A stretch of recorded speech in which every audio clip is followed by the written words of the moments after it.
آج ہم biblical wives کے کریکٹر پہ بات کریں گے تاکہ اپنی کمیوں کمزوریوں کو دور کر کے اپنی زندگی کو بہتر بنائیں۔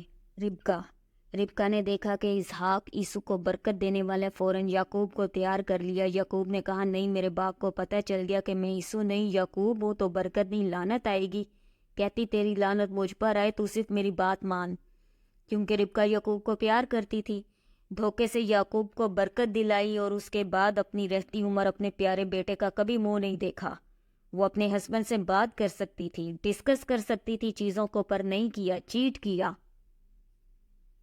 میکل داؤد عہد کا صندوق یروشلم میں لایا، اور جب وہ خدا کے صندوق کے آگے ناچ رہا تھا، اس کی بیوی میکل نے اس کو حقیر جانا۔ داؤد سے بولی اسرائیل کا بادشاہ ایسے ناچ رہا تھا اور برہنہ ہو رہا تھا جیسے کوئی بانکا بے حیائی سے برہنہ ہو جاتا ہے۔ لکھا ہے ساؤل کی بیٹی میکل مرتے دم تک بے اولاد رہی۔ اپنے ہسبینڈ کو ذلیل کر کے عورت معاشرے میں کھڑی نہیں رہ سکتی۔ خدا انصاف کرنے والا ہے۔ خدا نہیں دیکھتا کہ یہ ایک راجکماری اب یہ ملکہ کی کرسی پر ہے۔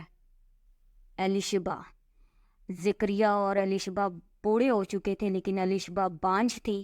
بائبل میں بے شمار جگہ بانجھ کے لیے وعدے ہیں کہ خدا انہیں بانجھ نہ رہنے دے گا، اولاد والی بنا کر خوشحال کرے گا۔ پھر بھی زکریا اور الیشبا کے ہاں کوئی اولاد نہ تھی، اور بائبل میں لکھا ہے وہ دونوں خدا کے سب احکام اور قوانین پر بے عیب چلنے والے تھے۔ زکریا پھر بھی بطور کاہن خدا کی خدمت کا کام کر رہا تھا۔ انہوں نے خدا کی خدمت سے منہ نہیں پھیرا کہ کیا فائدہ خدا کے کام کرنے کا۔ بانجھ کے لیے خدا نے اتنے وعدے کیے، ہمارے ہاں تو اولاد ہوئی نہیں۔ خدا کے کام کرتے گئے۔ بائبل میں لکھا ہے مسیح میں کی گئی محنت ضائع نہیں جاتی۔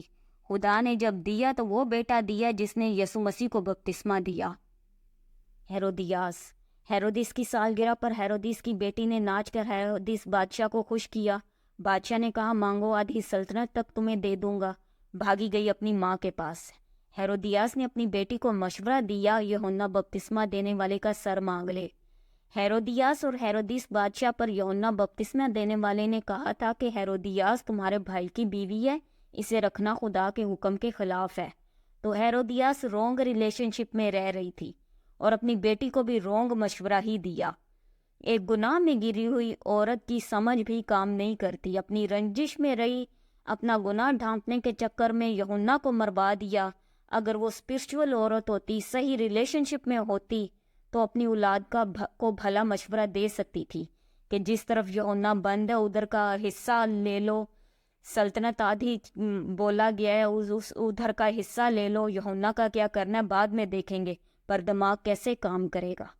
کے برعکس بیتسبا داؤد کا بیٹا دنیا بادشاہ بن گیا۔ داؤد کو اس چیز کا معلوم نہیں تھا۔ یونتن نبی جو خدا کا سچا نبی تھا، بیتسبا سے کہا کہ داؤد بادشاہ سے ایسا ایسا بول۔ بیتسبا نے جا کر داؤد بادشاہ کو سجدہ کیا، اور جو کچھ یونتن نبی نے بولا تھا A to Z وہی جو ہے وہ داؤد بادشاہ کو بول دیا۔ شور نہیں مچایا کہ میں ملکہ ہوں، ملکہ ہونے کا اختیار استعمال کروں۔ داؤد بادشاہ نے حکم دیا کہ سلیمان کو مسح کیا جائے اور ابھی میرے تخت پر بیٹھے۔ یہ ہے نتیجہ جب رائٹ لوگ آپ کی زندگی میں ہوتے ہیں اور آپ ان کی صلاح پر چلتے ہیں۔ یونتن نبی کی صلاح ماننے کا نتیجہ بیتسبا کی زندگی میں یہ ہوا کہ اس کا اپنا بیٹا سلیمان اسی وقت بادشاہ بنایا گیا۔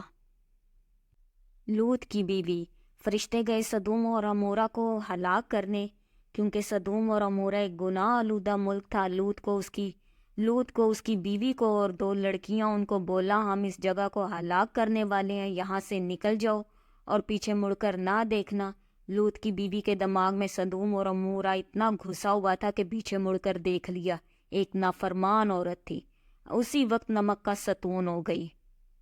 سارا ابراہم نے 3 فرشتے دیکھے تو انہیں کہا میں روٹی لاتا ہوں، آپ تازہ دم ہو جائیں۔ ابراہم کی عمر اس وقت 100 سال تھی اور سارا کی عمر 90 سال تھی۔